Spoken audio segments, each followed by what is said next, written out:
News 25 is brought to you by Golden Casino Group, where you'll always find great fun, good food, and fantastic entertainment, all at Gold Town, Lakeside, and the Pahrump Nugget.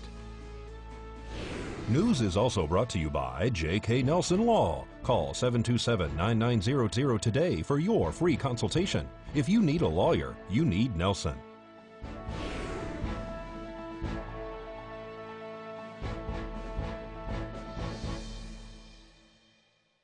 Tonight, the interim Valley Electric CEO has his contract extended, and a ribbon cutting is held at a popular restaurant. News 25 starts now.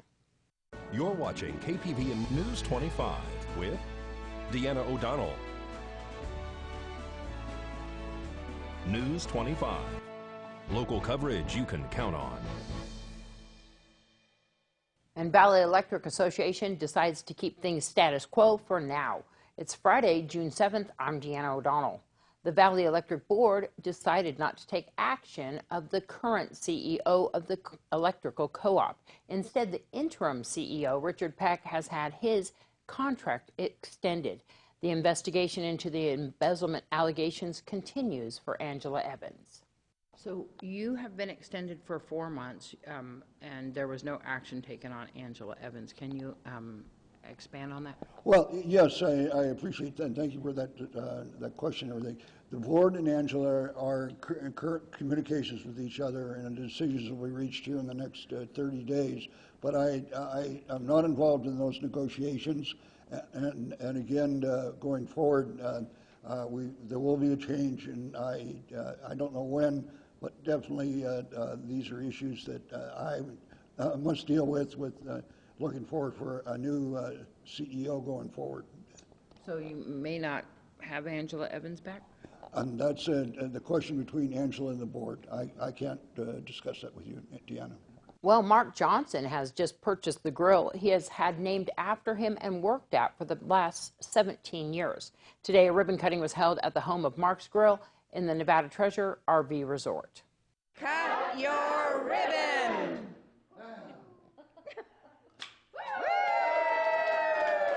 I would like to thank the Pahrump Valley Chamber of Commerce for coming out and doing my ribbon cutting this morning.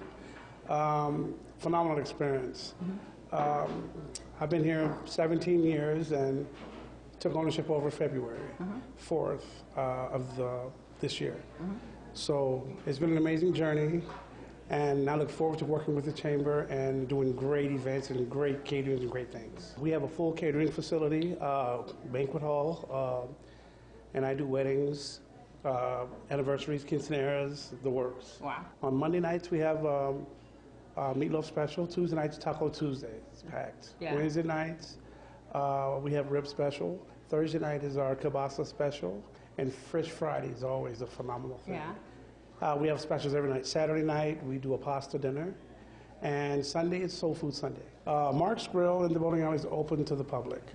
Hours of operation, Monday through Thursday, we open 11 to 8. Friday, we open 11 to 10. Saturday, 8 to 8. We do breakfast, and I do breakfast all day also. Yeah. And on Sunday, it's 8 to 10. Wonderful. People got to come on by. Where is Nevada Treasure RV Resort located? 301 West Leslie, inside of Nevada Treasure RV Resort. They can get a hold of me at 775-751-6640. That's the direct line to the restaurant. And like I said, we do full catering. We have full banquet facility available. Congratulations. Well, the Nevada system of higher education will receive a 10.88% increase in state funding for the 2019-2021 biennial budget compared to the current biennium. They also received $162 million in capital improvement projects and $35.1 million enhancement requests during the 80th session of the state legislature. $162.1 million allocated for capital improvements, including $70.7 million for the College of Southern Nevada and Nevada State College's shared New Health and Sciences building. $55.8 million is to construct Nevada State College's new education building and $20 million toward a new University of Nevada, Las Vegas, their engineering building.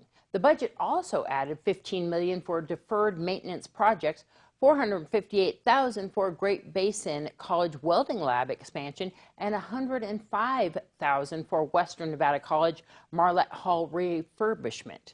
Funding was also secured for the merit-based Millennium Scholarship and the Nevada Promise Scholarship that allows for nearly free tuition for the community colleges here locally. The state-approved budget also includes $14.3 million for UNLV's School of Medicine to ramp up its staffing levels to full capacity. This brings the public investment in the medical school to more than $70 million so far. Well, in today's Business First brief, the president sends funding to Puerto Rico and beyond. Here's Angela Miles with today's Business First brief. Topping our news, the president signed off on a $19 billion disaster aid bill. Funding will go to Puerto Rico for relief from hurricanes, along with money to California, Florida, Georgia, and Iowa for fires, flooding, and earthquakes. Annoying robocalls are getting hang-ups from the federal regulators. On Thursday, the FCC voted to give phone companies permission to block robocallers. AAA is signaling gas prices might be better than first predicted for the summer driving season. Crude oil is trading below $60, which helps. The average is now forecast at $2.87 per gallon from now until Labor Day. Barnes & Noble investors booked some gains. That stock turned up on word investor group Elliott Management is in the lead to buy the bookseller. To find out where you can see us every day, go to businessfirstam.com. Thanks, Angela. We'll have much more local news after this break. News 25 is brought to you by ABB Roofing, proudly serving Pahrump since 1994. At ABB Roofing, we've got you covered.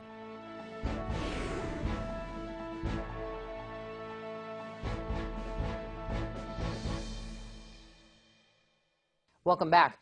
And in a disturbing arrest, police say a child reported that a family friend allegedly took advantage of the female at a home on Linda Street. The Nye County Sheriff's Office report that an individual by the name of Jean Glenn has been arrested for sexual assault against a child under the age of 14. According to the declaration of arrest, an 11-year-old female reported to police that she had been sexually assaulted by an individual by the name of Jean Glenn, who was reportedly her cousin-in-law and father figure. She said that around May 13th, she was getting ready for bed. At that time, she says that Glenn, who was in the home, grabbed her arm and brought her into his room and then sexually assaulted the individual. The child was then transported to Sunrise Hospital for an examination. Upon speaking with Jean Glenn, police say that he said he didn't think that he sexually assaulted the child, but possibly he had taken some sleeping medication and he was dreaming of having sex, but maybe he was actually having sex at the time. Medical evidence from the exam supported that the child was sexually assaulted. During further investigation, police say that Glenn again stated that he didn't think that he did that, and at one point said, "I did not do that to her." Law enforcement officers said that Glenn then stopped the interview by asking for counsel. Jean Glenn was then arrested and transported to the Nye County Sheriff's Office Detention Center. And Nye County Sheriff's Office deputies arrested a financial planner, they say, who took advantage of an elderly female. Patrol members be advised. A California woman has been arrested for abuse of an older or vulnerable person. Leslie Kaileabal has been arrested after law enforcement investigation into alleged elder abuse, that there was possible signs that an older female had been taken advantage of financially. Police say that Kaileabal is a financial planner out of California. Law enforcement officers say that Leslie Kaileabal, who is also known as Leslie Scott, took over an account as a financial advisor when she knew that the individual was suffering from memory loss. During the investigation, police say that she had allegedly put herself on the accounts of this individual and was her power of attorney. In fact, they say that she added herself as a beneficiary to all of her monies in the event that she died. Earlier this year, a caretaker identified that Kaileabal had been added to all the accounts. Deputy Williamson with the Nye County Sheriff's Office says that the suspect in this case admitted that she had known for about 3 years that the victim had been losing her mind and at times had her mental capacity as low as 35%. They say that Kailea Ball admitted that she should have not added herself as a beneficiary or the power of attorney over this individual. The Nye County Sheriff's Office reports that based on the interviews conducted and records obtained during the investigation, they say it's apparent that Kailea Ball, by way of trust and confidence of this victim's tax preparer, did obtain control through deception and undue influence over the individual's money, assets, and property with the intention of permanently depriving the individual of use of the money or her property, and did add herself to the accounts as power of attorney as well as beneficiary with the intent to ultimately deprive this victim of the use of such. Leslie Kailea Ball was arrested and transported to the Nye County Sheriff's Office Detention Center. And a new National Park Service report shows that 1,678,000 visitors came to Death Valley National Park in 2018 and spent over $140 million in Inyo County and southern Nevada communities. Despite the partial government shutdown over the December holidays, those numbers are both records and up from 1,294,000 visitors spending $107 million the previous year. That spending supported over 1,700 jobs in our local area. Well, News 25 caught up to a Mercy Air pilot, Matthew Herman, who talks about his interesting career and this hero we highlight today. Mercy Air 21, we've been here for quite a long time, I think going on about 2 decades now. Yeah. And we provide medevac coverage for the Pahrump Valley and the surrounding areas. So actually I'm off duty right now, and I just, they needed some help, so I came in for a second just to make sure there's some security on our beautiful $8 million aircraft. It's an Augusta, which is an Italian helicopter. It's a 109 is the model on it. It's a twin engine medium helicopter. Yeah. What's it like flying them? No, it's a difficult question. It's not like anything else, that's for sure. Yeah, they're very unique machines. Yeah, and they're very difficult too. I've been doing it for a little over 7 years now. I've been with Air Methods, which is the parent company. I've been with Mercy for about 5. It's a great job. Always exciting. Never know what you're going to get. Sometimes you could be camping in a field. Sometimes you could be, who knows what your day is going to entail. So it's an exciting job and very fulfilling. The weather here is pretty good compared to most parts of the country. We get a lot of sunny, clear days. Our biggest obstacle is we have a 12,000-foot mountain between us and Las Vegas, and that mountain generates its own weather. So that's usually the challenge for us, is getting over that mountain. But usually the Pahrump Valley, Death Valley, those surrounding areas are almost always clear with very few exceptions. If we can, we'll try to take other fly around. Sometimes we'll even fly above. It just all depends on the situation. So it's a lot more difficult than it sounds to transport the helicopter. It's generally much easier to get it taken care of in the spot it's in. To transport an aircraft of that size and value and all that stuff is a big undertaking. So it's kind of a last resort. So I think we'd have to probably be out here for a few more days before they start going down that road. So. News 25 will return right after this break. News 25 is brought to you by Bill and Robin Law, injury attorneys. Injured, need money? Get Bill and Robin, your local Pahrump injury attorneys.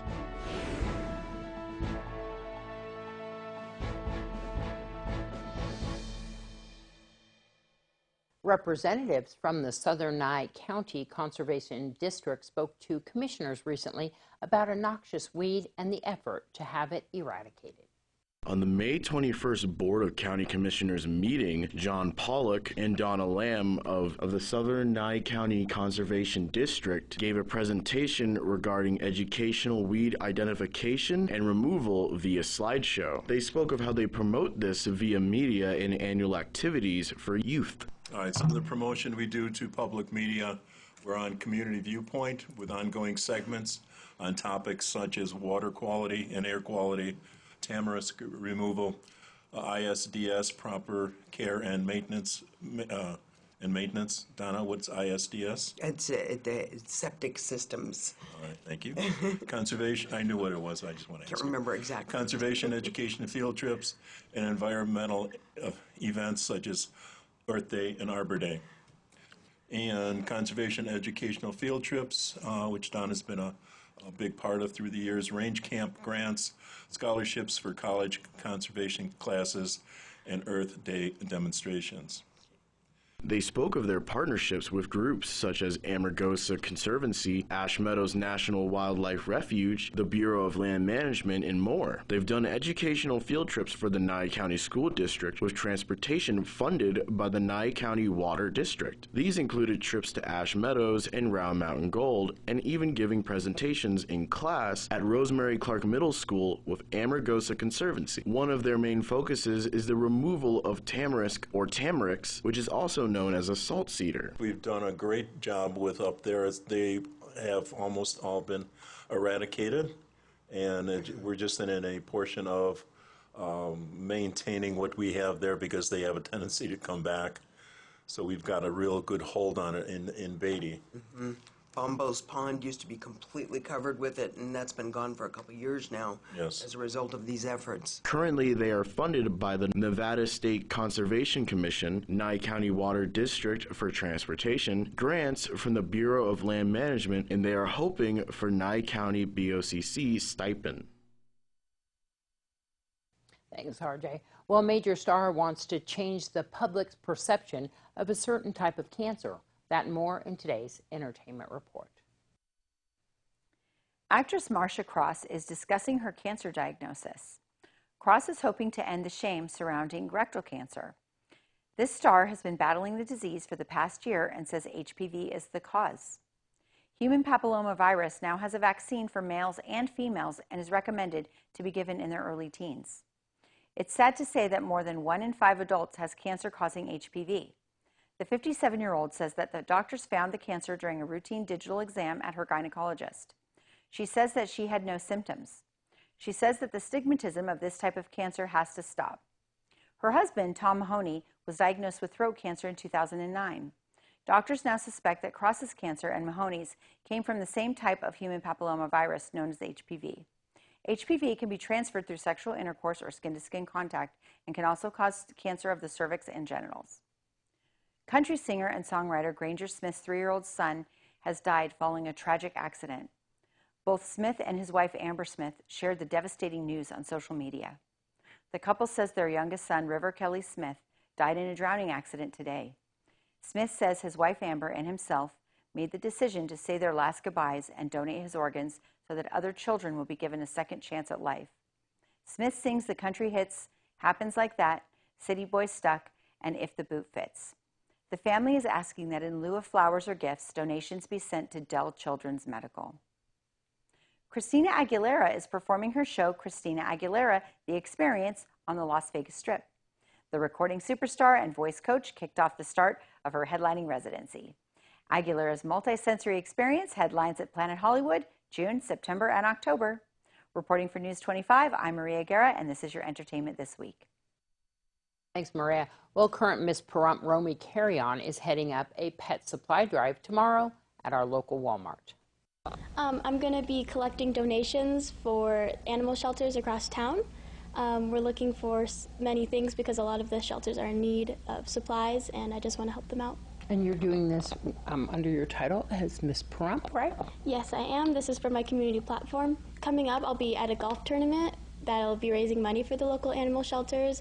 I've visited multiple. I've told them I can help them, just trying to provide help wherever I can. I'm going to be there from 1 to 4, and I'll be collecting blankets, leashes, collars, food, treats, anything you can think of, really. Cat litter, anything, right? Yeah. I'm going to have a truck there with signs out front, and so you can go inside, buy stuff, and bring it back to me. Yeah. There's going to be members of the pageant coming up. They're helping me as well. News 25 WeatherCam is brought to you by Lerner and Rowe Injury Attorney's Office in Pahrump. In a wreck, need a check? Call 702-877-1500. Well, I know it was windy and hot. Let's take a look outside. I think we still have some clouds in the sky. The wind might be dying down just a bit. We'll find out more with your forecast after this break.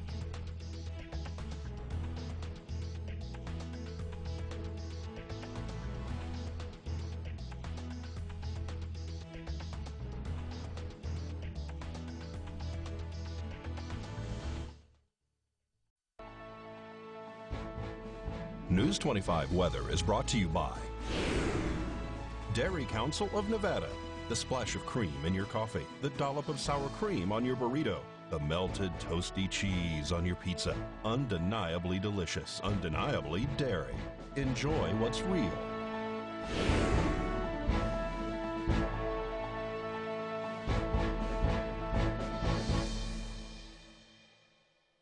Hello and welcome back to News 25. I'm Michael Donahue with today's temperatures.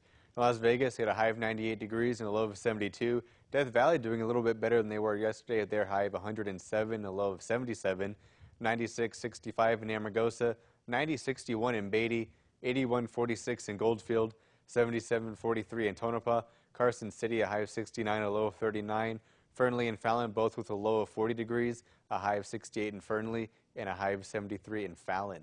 Now today in Pahrump, we had partly cloudy skies. The high today was 94 degrees. Winds coming out of the south at 17 miles per hour. Humidity at 10%. And our sunrise at 5:26 a.m.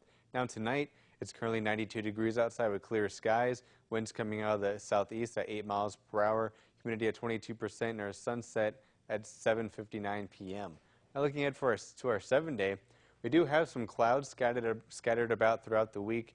And with as hot as it's starting to get outside, I'm actually kind of happy to see those clouds. It might help us just a little bit. So now looking at those temperatures, Saturday and Sunday, we're going to see highs of 92 and 94 degrees.